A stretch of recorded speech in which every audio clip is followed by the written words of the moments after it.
Okay, everybody, let's welcome the champions of LIV Golf Adelaide 2024, the hometown heroes, Ripper GC.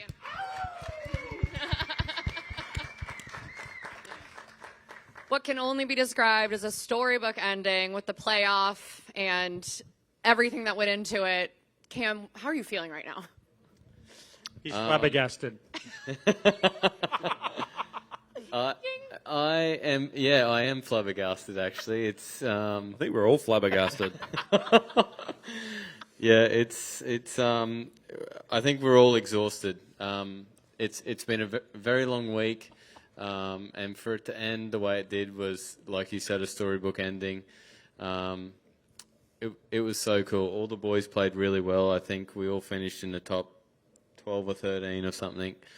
Which is something we probably haven't done as a team before, so that's pretty cool as well, for everyone to show up at our home event and play really solid golf. So, yeah, I think we're all ready for a beer and a long sleep. Beers?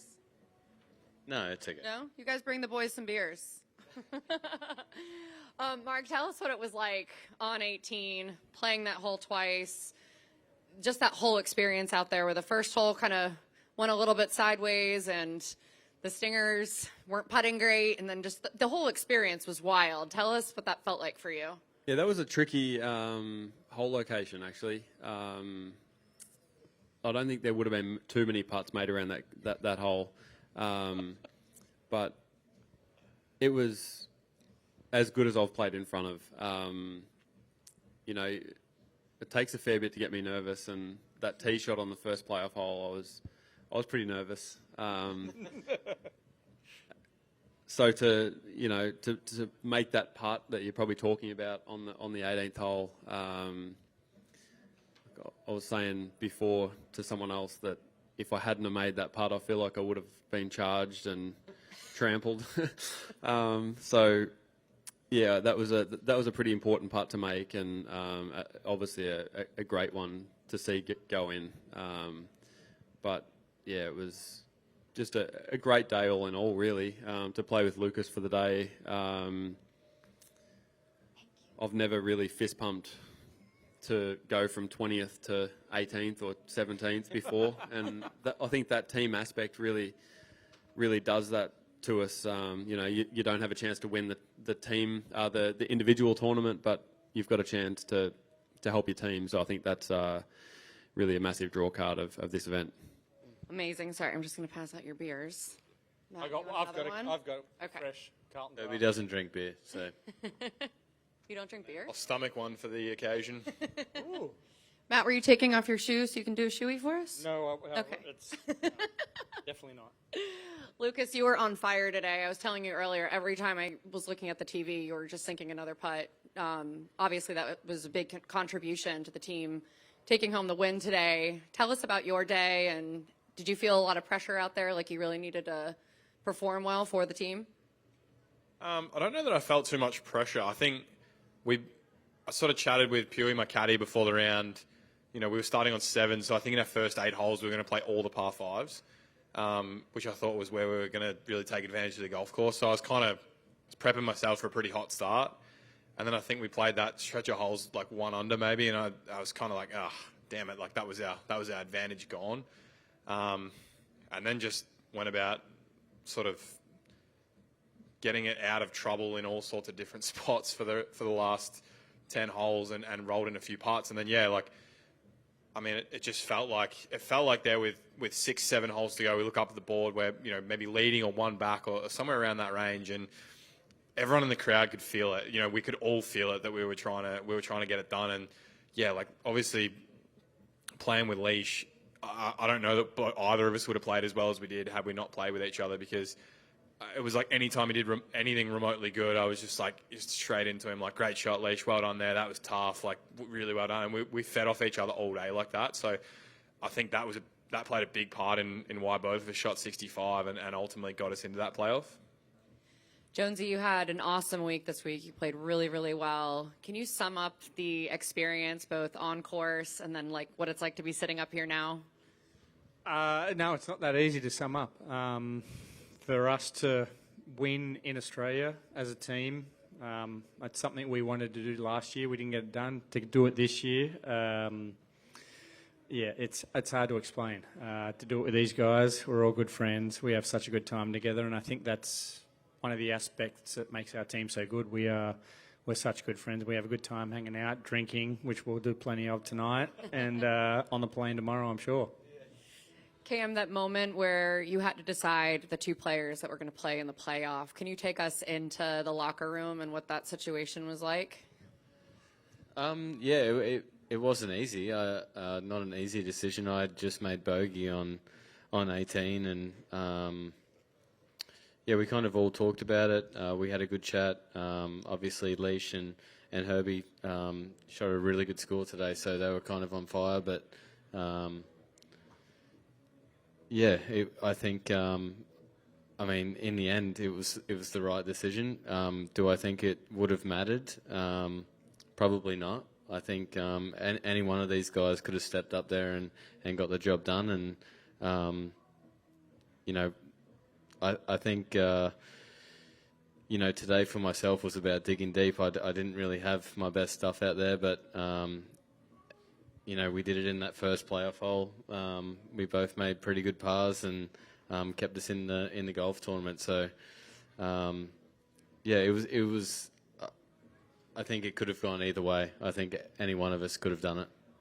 A question for all of you. I just want to hear kind of the best part of this week. Like, is there a certain moment, you know, whether it was standing up in front of the crowd just now, doing shoeies, or sitting here? The fan support, walking down every fairway it's not even close to any event you'll ever experience. For myself personally, the amount of times you get say, "Go Rippers, go Jonesy," is unbelievable, and that doesn't happen very often. So it was definitely that. I asked Pewee if we could play a fourth round this week just because I wanted to experience what we have experienced all this week for another day. It was just phenomenal. The amount of support we have had all week from the fans. I think I earned a few new nicknames out there, but really, yeah, it was. Care to share? There is. I heard wingnut a few times. I feel like might be semi-appropriate. Yeah, I couldn't narrow it down to one moment. That one's going to stick. Mark? Obviously, that putt I made on 18 in the first playoff hole was pretty good. How we got out of that, I don't really know. Out of that hole, we were done and dusted by the looks of it. And then I can't remember if it was going to the second playoff hole or after we'd won already, but walking from the kind of the clubhouse around to the 10th tee to get on the golf carts, and just the fans just all screaming at you, screaming your name. That's something that I'll remember forever. And I think all of the experiences that we had this week that are memorable will be pretty much due to the fans because they were so good. Cam? I'd probably have to say Leash's putt as well, although I was absolutely shitting myself on my putt that had to come, but that's as loud of a roar as I've ever heard, and then probably again after I made mine was pretty special. So yeah, to get out of that, especially with Louis and Dino hitting, you know, the two perfect shots, really how you have to play the hole, and then Leash and I kind of yeah, not playing it the way it should be played, but yeah, getting out of that, hearing the crowd was pretty cool. That's awesome. What are you guys going to do to celebrate? Oh, probably just quiet night. Just go to sleep. Couple of Diet Cokes and be off to bed. Bit of packing for the plane tomorrow. No, I'd say there'll be some beers involved. Some Leishman lagers? If we can get a hold of it somewhere, definitely. But no, the plane ride tomorrow could be pretty rough, I would think. There'll be some banging heads on it, and yeah, well, it's going to be a good night. And the good thing about this is it's not just us four that won. We got obviously our caddies that helped us with it, and everyone else that supports us, and then everyone that was here at the golf course today. So I'm sure there'll be people in the city in Adelaide that that we'll see where we are, and I'm sure we'll have some beers with people that we've never seen before, but they'll feel like we're mates, and we will feel like we're mates too, which is great. Amazing. I'm going to let the media ask some. Raise your hand. Over there. Congrats, guys. Just a quick one about the teams component. When you have a day like this, you guys want LIV to be such a successful concept. Does it just go to show how important the teams component is to the success of this long term? Yeah, I think so. I think it's been, that's been from the get-go. Ever since Leash and I come into this team with Jonesy and Wade, it was that's all we talked about, and it's such a different way to think about golf, and it's especially for us, I think, because we're all such good mates. I think the Stingers are really good mates as well. There's a couple of teams that don't quite get along as well as what we do, but doing something for your mates is special, and usually in golf, if we were playing on the tour and Leashy was up on the leaderboard, I'd be barracking for him or Jonesy or whatever. But for it to actually mean something and do something for the guy you're leaning on is a cool feeling, and something that we haven't experienced probably since we were 17, 18 years old playing an interstate series. So it's a feeling that's good. It's just how this is going to go, I think, for a very long time. And I think it shows that LIV Golf is just a different product. It's something that can embrace 4 blokes, 8 blokes, including our caddies, and then today you saw that a whole country embraced one team, and that's something that I don't think happens very often, and I think that goes to show that it's certainly going somewhere and a force to be reckoned with.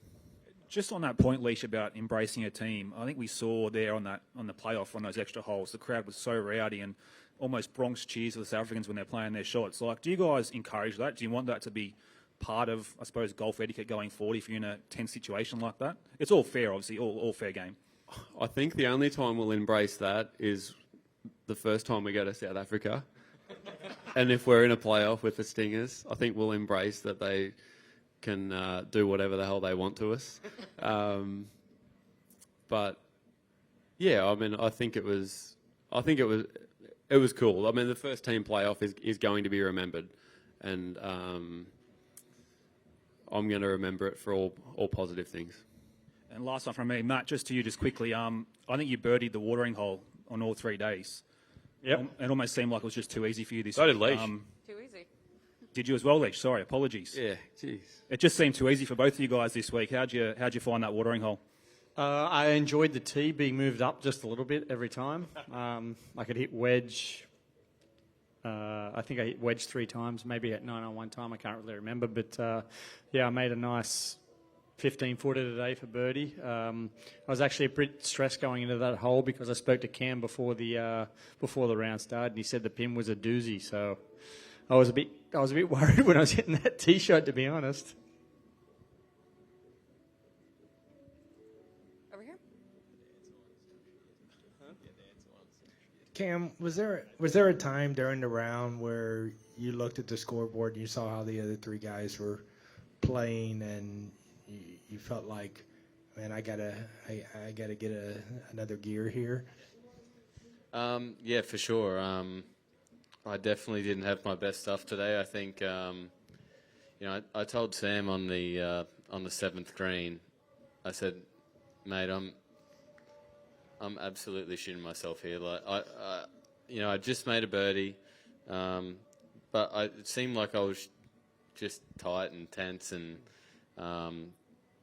Just had a lot of. I feel like I had a lot of pressure, and then the way that the boys were playing, almost added another element of pressure. Like I really have to pull my finger out here because everyone else is going good. So, so there was that, but I had that little stretch of holes there, birdie alley from 7 till 13. We're going to call that birdie alley. There's a 4 par 5s in there and all reachable. So yeah, you'd like to think you could get a couple, if not a few, and manage to do that, and then really just get on the front foot from there and made a nice putt on 14. And yeah, by the time we went to the 17th tee, actually, I looked back over the 13 green at the scoreboard, and we had like a six shot lead or something. So I'm like, oh yeah, we're cruising here. And then yeah, this thing has just come out of nowhere basically, and yeah, it was such a cool day. There was such a mix of emotions, I think. And then when you throw the team stuff in there as well, you really want to dig deep and really do it for everyone else.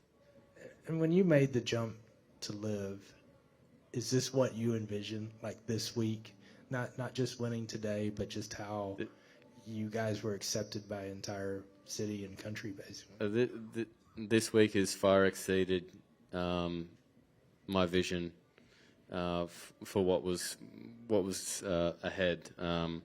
I think I always knew internally that Australia would really embrace LIV with the culture, with the music, with the entertainment, everything that goes on around it. I always felt like this was a place where it was going to make it big, and how it's been the last couple of years has been just insane. I mean, last year, you know, I said, oh, I'm biased. This is the best tournament I've ever played. I think this year it's done it again. So it's so cool. We just don't get to experience this, and being the home team makes it so much more special. And what these guys have done this week even makes it better again. So yeah, it's really cool.